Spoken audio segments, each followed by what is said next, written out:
श्रीमद् भागवत गीता 5वां अध्याय। अर्जुन बोले, हे श्री कृष्ण, तुमने पहले कर्मों का त्याग करने को कहा, फिर कर्म की प्रशंसा करते हो।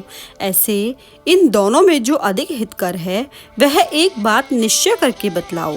श्री कृष्ण भगवान बोले, कर्मों का त्याग और कर्मों का करना ये दोनों ही मोक्ष को देने वाले हैं, परंतु इन दोनों में कर्म त्याग से कर्म योग हितकर है। जो किसी से द्वेष नहीं रखता, न किसी पदार्थ की इच्छा करता है, वह सन्यासी है। ऐसा पुरुष संसार के बंधनों से छूट जाता है। सांख्य और योग को मूर्ख लोग ही पृथक पृथक कहते हैं, पंडित नहीं कहते हैं। जो इन दोनों में से एक भी अच्छी तरह स्थित हो जाता है, उसको दोनों का फल प्राप्त होता है। दोनों ज्ञान योगियों को जो स्थान मिलता है, वही कर्म योगियों को प्राप्त होता है। ज्ञान योग व कर्म योग एक ही है। कर्म योग के बिना संन्यास का प्राप्त होना दुस्तर है। कर्म करने वाले मुनिजन को ब्रह्म प्राप्त होने में विलंब नहीं लगता। कर्मयोग युक्त शुद्ध अंतःकरण वाला, मन तथा इंद्रियों को जीतने वाला, संपूर्ण प्राणियों में अपनी आत्मा को देखने वाला, कर्म करता हुआ भी कर्म फल से लिप्त नहीं होता। योग युक्त तत्ववेत्ता पुरुष देखते हैं, सुनते हैं, स्पर्श करते हैं, सूंघते हैं, खाते हैं, चलते हैं, श्वास लेते हैं, तो भी यह नहीं मानते हैं कि मैं कुछ नहीं करता। वे बोलते हैं, त्यागते हैं, ग्रहण करते हैं, परंतु यही मानते हैं कि मैं कुछ नहीं करता, और यह मन धारण करते हैं कि इंद्रियां ही अपने अपने विषयों में बरतती हैं। जो प्राणी ब्रह्म में अर्पण कर संग को त्याग कर कर्म करता है, वह पाप से लिप्त नहीं होता। जैसे कमल पत्र पर जल नहीं ठहरता, योगी जन शरीर से, मन से, बुद्धि से तथा इंद्रियों की आसक्ति से रहित होकर आत्मशुद्धि के निमित्त कर्म करते हैं। योग युक्त पुरुष कर्म फल त्याग कर मोक्ष रूप शांति का लाभ करता है, और जो योग रहित है वह कर्म की इच्छा के बंधन में पड़ जाता है। सब कार्यों को मन से त्याग करके प्राणी इस वन द्वार इंद्रियों की देह रूपी पुरी में न कुछ करता है और न करता हुआ आनंद पूर्वक रहता है। परमेश्वर किसी कर्म में प्रवृत्त नहीं करता, कर्म और कर्मफल को उत्पन्न नहीं करता। ये सब प्रवृत्ति होती रहती है। परमेश्वर किसी के पुण्य तथा पाप को नहीं लेता। ज्ञान जो अज्ञान से आच्छादित है, उससे जीव मोह को प्राप्त हो जाते हैं, परंतु आत्मज्ञान के द्वारा जिनका अज्ञान नष्ट हो गया है, उनका वह आत्मज्ञान परमेश्वर के रूप को ऐसा भासित करता है, जिस प्रकार सूर्य संपूर्ण संसार को प्रकाशित कर देता है। उसी परमात्मा में जिसकी बुद्धि स्थिर है और उसी में मन लगाते हैं, उसी में निष्ठा रखते हैं, और जो सदा उसी के ध्यान में लगे रहते हैं, ज्ञान द्वारा जिनके सब पाप नष्ट हो गए हैं, वे इस संसार में जन्मते नहीं हैं।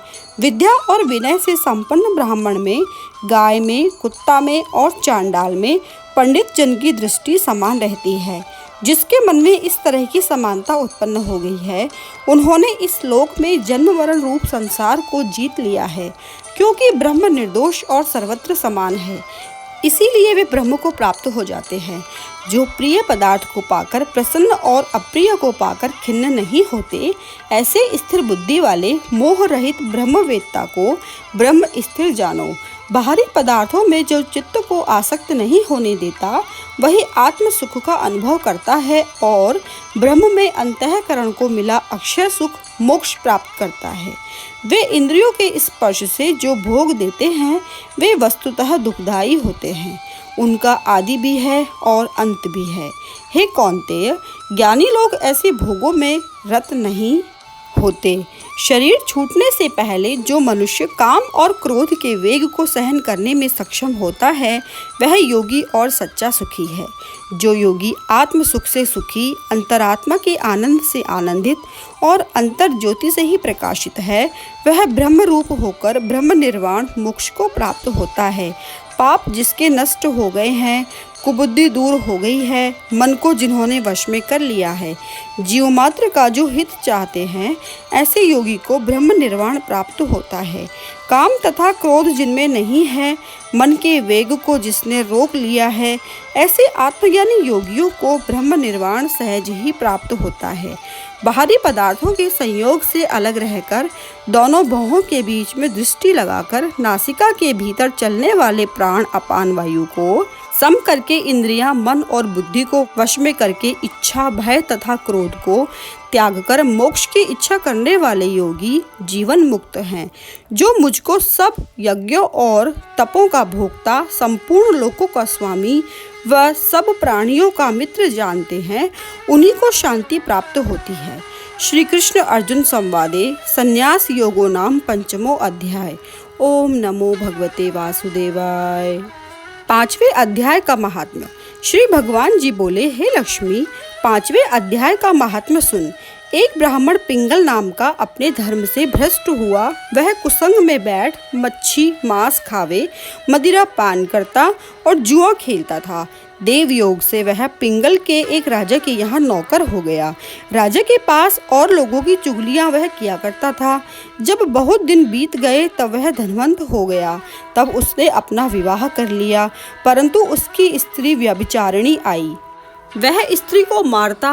उस स्त्री ने दुखी होकर अपने पति को विष दे दिया। वह ब्राह्मण मर गया।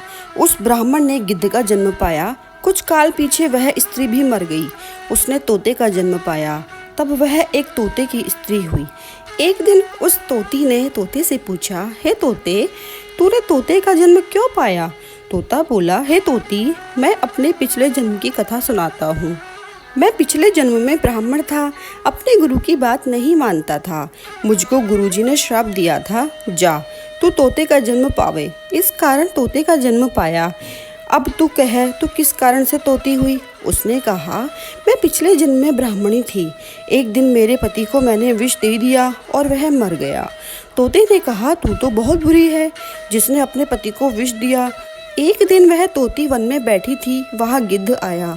तोती को उस गिद्ध ने पहचाना और वह गिद्ध तोती को मारने चला।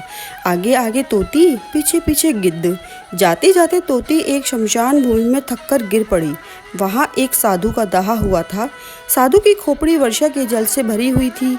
वह उसमें गिरी। इतने वह गिद्ध आया और तोती को मारने लगा। उस खोपड़ी के जल के साथ उसकी देह धोई गई और दोनों आपस में लड़ते लड़ते मर गए और अदम देही से छूटकर देव देही पाई और विमान आए, जिन पर बैठकर दोनों बैकुंठ को गए। वह खोपड़ी एक साधु की थी जो गीता के 5वें अध्याय का पाठ करता था। वह परम पवित्र था। उसके जल से दोनों पवित्र हो गए। जो प्राणी श्री गंगा जी का स्नान करके श्री गीता जी का पाठ करते हैं, वो बैकुंठ को जाते हैं।